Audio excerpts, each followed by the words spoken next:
Boses ng Pilipino, Radyo Alisto, serbisyong totoo.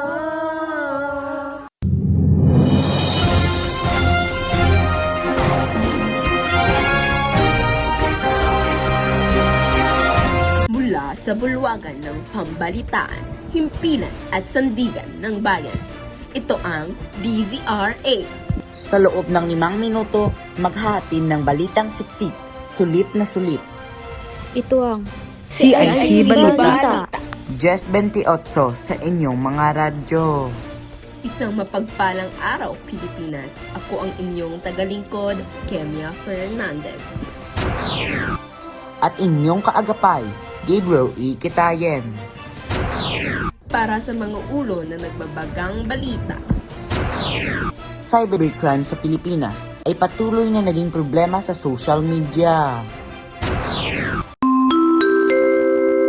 Time check, ang oras ngayon ay alas 8 ng umaga. Ang time check na ito ay hatid sa inyo ng MX3 Plus.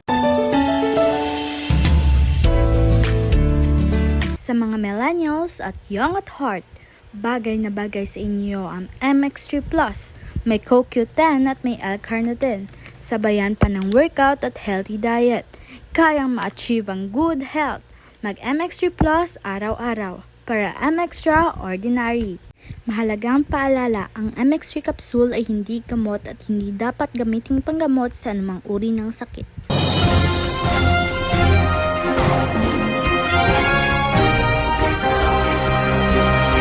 Cybercrime sa Pilipinas ay patuloy na nagiging isang problema sa bansa. Dumarami ang bilang ng mga government-owned website at Facebook pages na hack ng mga masasamang loob sa internet. Ito ay nagiging malaking issue sa digital safety ng bansa. Noong 2023, naitala ng PNP ang kabuuang 19,000 na kaso ng cybercrime. Ito ay patunay na ang masasamang loob ay nakikisabay rin sa modernong teknolohiya. Bahagya muna nating ihinto ang programa at tayo'y makinig sa mga paalala. Hoy Mare, alam mo yung kapitbahay natin? Taku, yan si Teres, kabit ni Mayor. Talaga, Mare? Kaya naman pala may bagong kotse. Aba, gagala pa ng mga alahas. Akalain mo yun? Talaga ba? Ay, Mayor, andyan ka po pala. Asan ang kabit? Si Teres po. Ano ba kayo? Nagpapakita lang tayo ng kagandahang loob. Kabit na agad? Mali yun! Pangusga ang tawag dun. Talagang malapit sa akin si Teres dahil kapatid ko siya. Huwag maniwala sa fake news, maging mapagmatyag at mapanuri. Ang programang ito ay hatid sa inyo ng Department of Information and Communication at ng himpilang ito.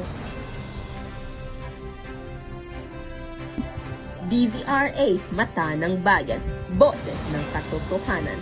DZRA, kayo ay patuloy na nakikinig sa DZRA, DZZ Radyo ng Masa, DZRA, CIC Balita. Cybercrime sa Pilipinas ay patuloy na naging problema sa social media. Ang mga impormasyong ito ay nagpapakita ng cybercrime ay isa sa malaking isyu na kinakaharap ng ating bansa. Kaya't mahalaga na tayo ay maging mapamatsyag at maging maingat sa ating mga online transactions at interactions. DZRA, Mata ng Bayan, Boses ng Katotohanan. DZRA. Iyan lamang po ang 5 minutong pagbabalita mula sa istasyong di lamang naghatid ng balitang sariwa, kundi balitang tumatatak din sa inyong mga puso. At diwa.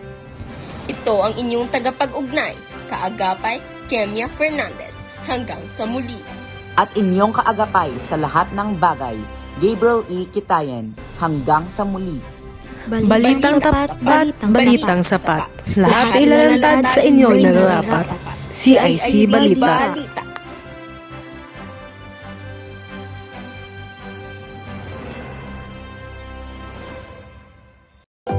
This radio drama is brought to you by Milo. Ako si Paulo, batang Milo, champion bisan may klase, sige man gyapon na akong basket. Ang akong coach, si Tatay. Ang akong kontra, si Manong. Gimpabudlayan nila ang ensayo para sa pagbago ang energy ko alin sa Milo. Adlaw-adlaw ko ga Milo. MOR 101 Bedtime Stories. Mga istoryang kapupulutan ng aral at inspirasyon. Sa isang magulong syudad, may isang pulubi na nagngangalang Jose. Kasama niya sa kanyang paghihirap ang kanyang ina na si Gail at ang kanyang kapatid na si Venice. Kuya, ate, palimos po.